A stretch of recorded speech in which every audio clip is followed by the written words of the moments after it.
So macOS X stealers, they have a long history, and I had quite a bit to talk about this, but we're a little bit short on time. And Banshee's been around since 2014, if you will, and that it kind of really that's back in gatekeeper bypassing days where that was a big deal. And Mac OS X, credential theft and info stealers have always like kind of pivoted on the latest method to steal that information. And that's varied from back in the day, Mac Spy, Mac Rat, they all used fake software installers. And a lot of the time they were focused on getting root. And that was used by privilege escalations to get root. And what has happened here is that's kind of changed. And as you see with these five families we have on the side here, there is various methods to get access to your credentials that these use, and persistent methods, operational differences here. And the latest one of these is actually SparkCat, which uses some pretty interesting methods to get that. And we'll go on and talk about that in the next slide here.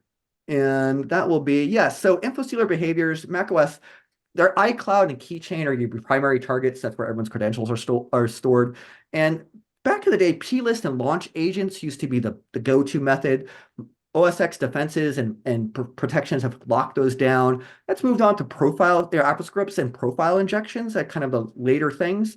But now infostealers are kind of doing a hybrid mechanism where they're trying to get permissions. And that started off with modifying sudo, shell, terminal piggybacks, all these sophisticated methods, even to stealing digital certificates in order to elevate their privileges.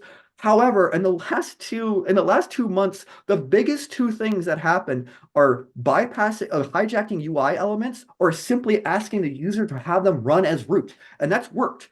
One of the most interesting ones I saw recently was an info stealer would nag a user with fake things, to like these fake pop-ups to make a user be like, oh yes, I allow. Then they would ask for when they triggered the real permission, so the user was already upset and tired of clicking the button, they just blew past that and allowed the actual permission to occur. So that's an interesting social engineering method that we're seeing, and that's kind of the future of malware and info stealers on Mac, essentially.